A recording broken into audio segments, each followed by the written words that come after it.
Exit पोलमध्ये जे चित्र आहे त्याच्यापेक्षा विशेषतः पुण्याच्या बाबतीमध्ये आणि खरं म्हणजे सगळ्या ठिकाणी पण पुण्याच्या बाबतीमध्ये अजून एक 30% जास्त ॲडिशन होईल. समजा ABP माझाने 93 दिलं आहे, तर ते जे वारंवार मी मांडत आलेलो आहे, मुरलीधरांना मांडत आलेले आहेत, आम्ही 125साठी ट्राय करतो आणि 115ला मरण नाही. तर त्या 115च्या दिशेने गाडी जाईल यात माझ्या मनात बिलकुल शंका नाही. तुम्ही 93 म्हटलं, 83ला महापौर आहे, महापौर तर BJPचा झाला. शिवसेनेला बरोबर घेणं आणि राष्ट्रवादी बरोबर घेणं हे देवेंद्रजीच होतील. आम्हाला कुठलाही अहंकार नाही. आम्ही देवेंद्रजींच्या सूचनेप्रमाणे चालतो. पण 93ला गाडी थांबणार नाही. ती 100 क्रॉस करून बरीच पुढे जाईल. तुम्ही काल म्हणालात की पैजा लावा, कारण तुम्ही जर पैजा लावायला असाल तर 120-100 पेक्षा जास्त जागांवर लावा. पुण्यात साधारण किती अपेक्षा तुम्हाला आहे जर 100चा आकडा क्रॉस करता? 115. 115ला मरण नाही असं माझं मत आहे.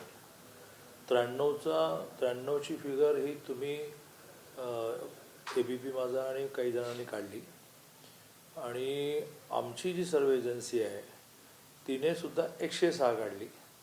पण माझं असं मत आहे की 115च्या खाली आम्ही जाणार नाही.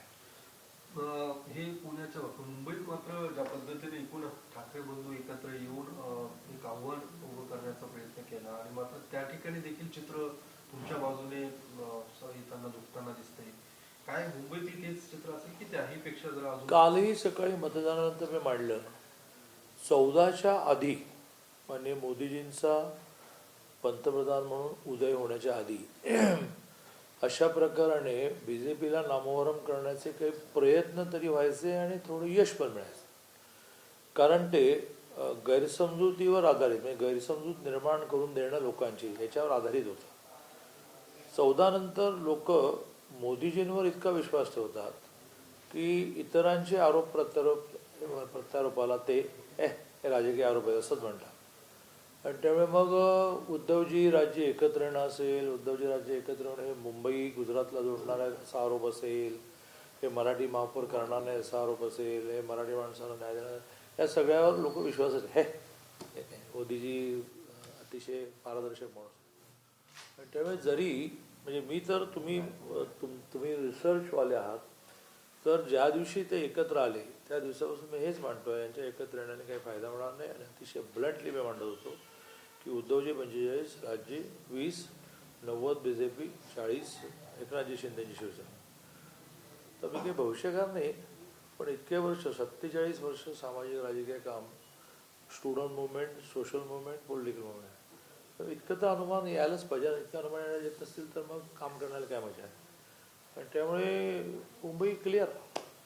जरा हे झालं मुंबई पुण्याच्या बाबतीत. तुम्ही सांगली कोल्हापूरकडे पण लक्ष दिलं होतं, तिकडे देखील तुम्ही सगळी जबाबदारी पार पाडली. काय तिकडे चित्र असेल?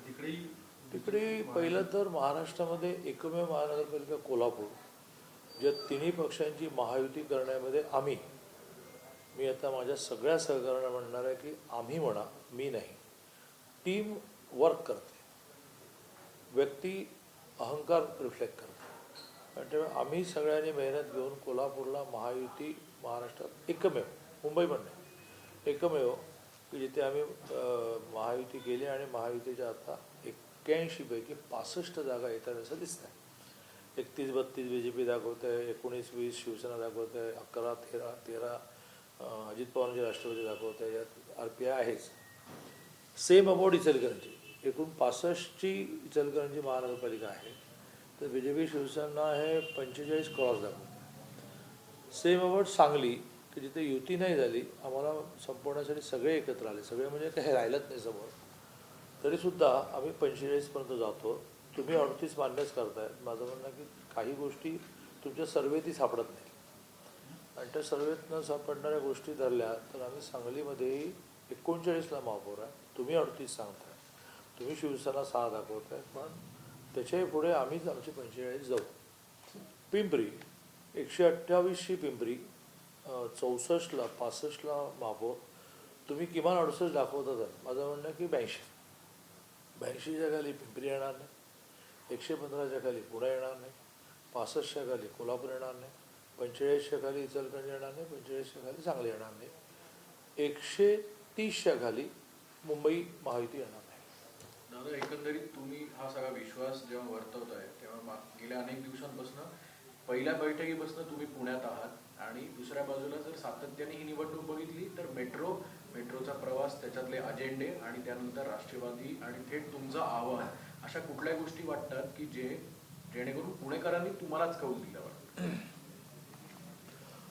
पुणेकरांना आता पुण्यात असणारे मूळ आणि बाहेरून पोटापाण्यासाठी आलेले अन्य जिल्ह्यातले, अन्य राज्यातले, या सगळ्यांना आता पोटापाण्यासाठी कुठला पक्ष नको आहे. त्यांना चांगलं जगतात, थोडं ओढाताणी जगतात, पण त्यांना रेशन, भांडी, कपडे असलं काही नको आहे. त्यांना हव्या आहेत नागरी सुविधा, त्यांना पाणी हवं आहे, त्यांच्या पाण्याचा रियूज हवा आहे, त्यांना ट्रॅफिक नको आहे.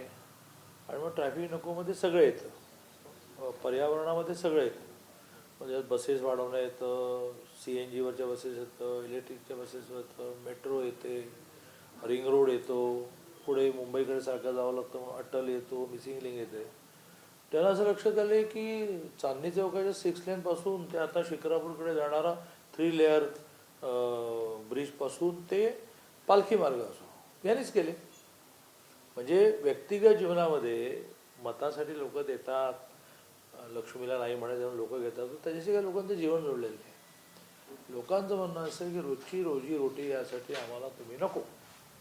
घरातून बाहेर, घरात आमची अमेरिका आहे, घरातून बाहेर पडल्यानंतर रस्ते चांगले राहणार का, ट्रॅफिक नाही असं होणार का, पार्किंगची सुविधा असणार का, फेरीवाल्यांचं नियोजन असणार का, मुंबईला जायचं आहे तर लवकर जाता येणार आहे का, हे सगळं मोदीजी आणि देवेंद्रजी देणार, याच्याबद्दल पक्का विश्वास. दादा, शेवटचा म्हणजे मिरॅकली काहीतरी 140-142 आल्या BJPच्या, मिरॅकली आश्चर्य वाटायला लागू, प्रॅक्टिकली 115. दादा, ZPच्या संदर्भात कशी तयारी सुरू होणार आहे? कारण काल अजित पवारांचा बारामतीत मेळावा झालाय.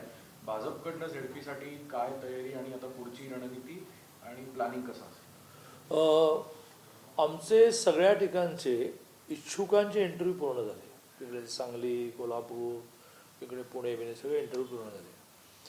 आज आम्ही पहिली पुण्याची आणि 18 तारखेला कोल्हापूर सांगलीची आमची बैठक करणार की आपले जे इंटरव्ह्यू झाले त्याच्यातून आपल्याला किती जागा मागायला पाहिजे. आणि व्हेरी नेक्स्ट डे सगळ्या ठिकाणी बहुधा पुण्यात उद्या 19ला कोल्हापूर सांगलीमध्ये आम्ही महायुतीची बैठक करणार. बाबा हे आम्हाला इतक्या जागा हव्या. मग थोडं डिबेट सुरू होईल, कारण फॉर्म भरायला वेळच नाही आहे. फॉर्म भरणं सुरू झालं आज आणि 21ला फॉर्म भरणं संपेल. आम्हाला 18, 17, 18, 19 उद्या परवा तेव्हामध्ये सगळी क्लॅरिटी आणायला लागेल. AB देऊन मोकळं व्हायला.